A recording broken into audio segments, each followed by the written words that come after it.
हाँ जी मेरे मित्रों, आज का जो टॉपिक है ये बहुत ही इंपॉर्टेंट है। आइमा का फालता लीगल इंतरादा। बहुत से मेरे क्लाइंट व्यूअर मुझे बार बार मैसेज कर रहे हैं, सर ये लीगल इंतरादा कैसा है, मुझे आप लीगल एंट्री बनवा दो, क्या ऐसा कुछ सोल्यूशन है, एडवोकेट से बन जाती है। मेरे दोस्तों, ये जो आप कह रहे हो लीगल इंतरादा, लीगल एंट्री का जो फालता लग रहा है, ये किसी भी लीगल एंट्री का कोई ऐसा प्रूफ नहीं चाहिए। जो इनका आर्टिकल है, आर्टिकल 88 में नंबर 6, इसमें जो आर्टिकल शो किए गए हैं, आर्टिकल 42, आर्टिकल 54, ये यही क्लियर कर रहे हैं अगर आप पोर्चुगाल में लीगल एंटर नहीं हुए, फॉर एग्जाम्पल वैलिड वीजे में, अगर आपके पास टिकट है, बस की टिकट है, एरोप्लेन की टिकट है, अगर आपके पास आइमा का लीगल एंट्री का प्रूफ, कोई होटल बुकिंग नहीं चाहिए। लेकिन इसमें है क्या, अगर आपके पास ये वैलिड प्रूफ नहीं है तो उनके लॉ के अकॉर्डिंग अगर आपके 12 टैक्स गए हुए हैं तो आपको इस लीगल एंट्री की कोई जरूरत नहीं है। किसी एडवोकेट से कोई भी ऐसा डिक्लेरेशन बनाने की कोई जरूरत नहीं कि मैं फ्रांस से ऐसे एंटर हुआ, यहाँ पे मेरी टिकट थी, यहाँ पे मेरी बस टिकट थी, फिर मैं ऐसे पोर्चुगाल में एंटर हुआ, ऐसा कोई प्रूफ नहीं चाहिए। और मेरे बहुत से फ्रेंड्स, मेरे बहुत से व्यूअर ये भी बात कह रहे हैं कि भाई मेरे तो 17 टैक्स गए हुए हैं,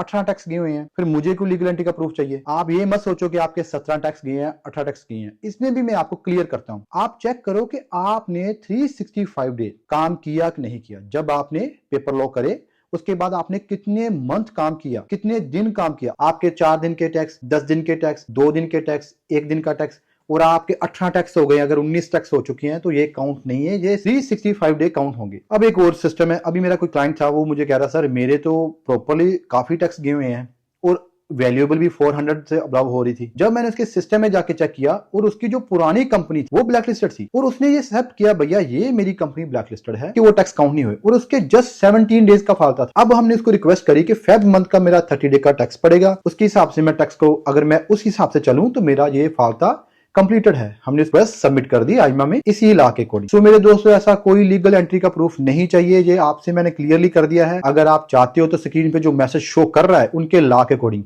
आप वीडियो को पॉज करके वहां पे वो पूरा लॉ पढ़ सकते हो। मैंने इसको ब्रीफली हिंदी में ही एक्सप्लेन किया हुआ है। सो मेरे दोस्तों, ऐसे मोर लेटेस्ट अपडेट के लिए बने रहे मेरे साथ और फॉलो कर लें और लाइक करना मत भूलना अगर आपको ये वीडियो अच्छी लगी। चाओ चाओ।